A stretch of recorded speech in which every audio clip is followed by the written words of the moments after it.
Imagine a language filled with phrases so peculiar, so wonderfully odd, that they vanish almost like mist, slipping quietly from daily conversation. Words that once carried the weight of an entire culture now sound like a secret code to anyone under 50.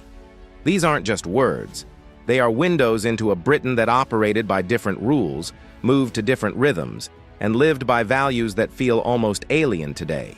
From wartime slang to domestic banter, from class markers to childhood instructions, these expressions offer a glimpse into a world we can no longer touch. So, settle in with a cuppa and step into a Britain that younger generations will never quite understand. In every era, language evolves, reflecting the lives, the struggles, and the humor of the people who speak it.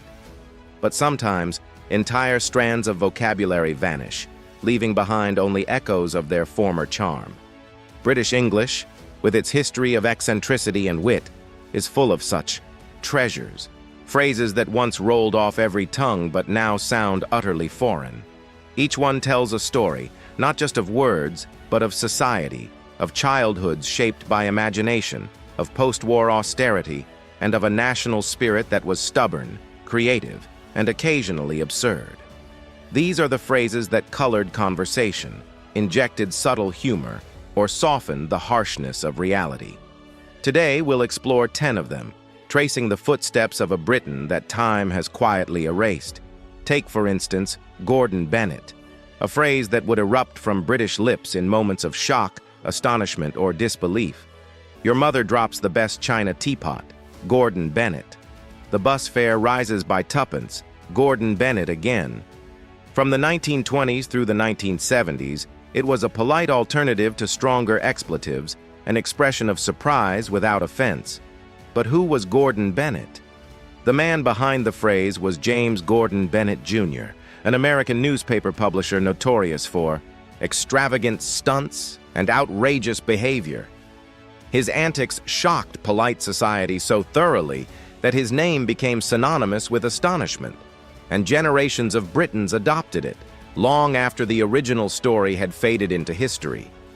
Today, uttering Gordon Bennett feels like summoning a ghost of British conversation. Then there's tuppence, 2 pennies in pre-decimal Britain. Something not worth tuppence meant utterly worthless. It could describe a shoddy market good, an unreliable neighbor, or even a foolish idea. In post-war Britain, when every penny was precious, this phrase carried real weight. Children would save tuppence for sweets, adults counted every coin carefully. The 1971 decimalization didn't just change money, it erased a vocabulary, phrases like farthings, tanners, and bobs disappearing alongside them. Younger generations now say, not worth a penny, but it lacks the same charm, the same intimacy with a society built around scarcity and thrift. Or, consider All My Eye and Betty Martin, more commonly shortened to All My Eye. A phrase used to call out complete nonsense, utter rubbish, without resorting to direct insults. Its origins are murky, theories ranging from sailors' slang to obscure Latin prayers. But what matters is its function, a polite, clever way to signal disbelief. Your uncle claims he caught a fish this big? All my eye. The newspaper prints blatant propaganda? All my eye. The phrase faded as British speech became more direct, replaced by blunt words like rubbish or bollocks. Yet it captured an era when British conversation prized subtlety, wit, and the art of indirect criticism. Even the most mundane moments of life were colored by language. Before public toilets became free, one had to spend a penny to unlock the cubicle. A phrase as deeply embedded in national consciousness as tea, yet it neatly avoided explicit mention of bodily functions. From mothers instructing children before journeys to adults excusing themselves in drawing rooms, spend a penny worked across all classes.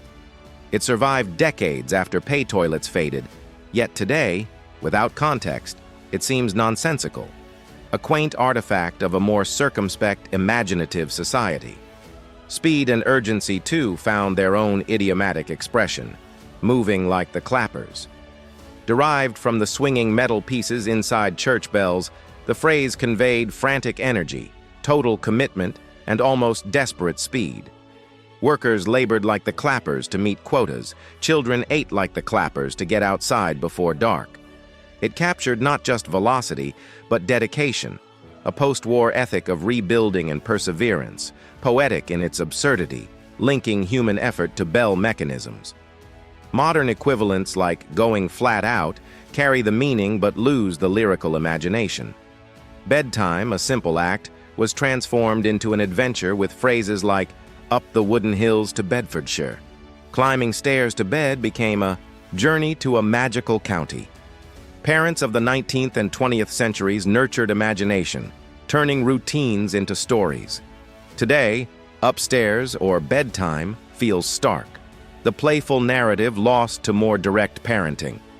Everyday wisdom found its way into instructions with Bob's your uncle, signaling a successful outcome. Make proper custard? Finish with, and Bob's your uncle. Job done. Its origin, linked to nepotism in the 1880s, mattered less than the cheerful certainty it conveyed. Across social classes and regions, it offered linguistic optimism, a wink between speaker and listener that everything would work out. Britons also loved gentle mockery. To take the mickey was to tease, to ridicule lightly, threading affection through humor. It occupied a space between camaraderie and critique, allowing social bonding without cruelty. It might derive from the Cockney slang Mickey Bliss, cleaned up for polite society, but it exemplified British social nuance, mockery as art, not aggression. Trouble, too, was often described with humor. In a pickle, a phrase evoking the Dutch de pale zitan, vegetables preserved in vinegar, trapped yet intact. Life left people pickled by rationing, housing shortages, bureaucracy. The phrase captured discomfort with wit, allowing Britons to acknowledge difficulty while hinting it wasn't the end of the world. Modern phrases like in trouble lack that subtle, absurd humor. And then there's donkey's years, a whimsical measure of time, decades perhaps, sometimes impossibly long. You hadn't seen your school friend for donkey's years. Fashion hadn't changed in donkey's years. Derived from donkey ears, long and memorable, it expressed passage of time in playful exaggeration. Communities moved slowly, people rarely traveled, and the phrase captured that enduring experience of waiting, returning, and witnessing change. Each of these phrases, Gordon Bennett, tuppence, all my eye, spending a penny, moving like the clappers, up the wooden hills, Bob's your uncle, taking the mickey, in a pickle, donkey's years, forms a linguistic fossil, a memory of a Briton whose voices, priorities, and humor were subtly, delightfully different from our own. These words, these expressions, are more than curiosities. They are cultural time capsules, reminders of lives lived in imagination, thrift, and gentle wit. They speak of a Britain shaped by history, by war, by austerity, and by the tender absurdity of human nature. For those of us who remember them, they carry echoes of voices long gone, conversations in parlors and kitchens, children coaxed to bed with a story in every step. Younger generations may never know these phrases, never feel the rhythm, the humor, the subtlety they brought to everyday life. But in remembering them, in sharing them, we preserve a Britain of the mind, a nation of creativity, resilience, and charm. What bizarre British phrases do you recall, whispered by grandparents or parents, now lost to time? Share them, and keep alive the playful, inventive, wonderfully odd spirit of British English at its finest.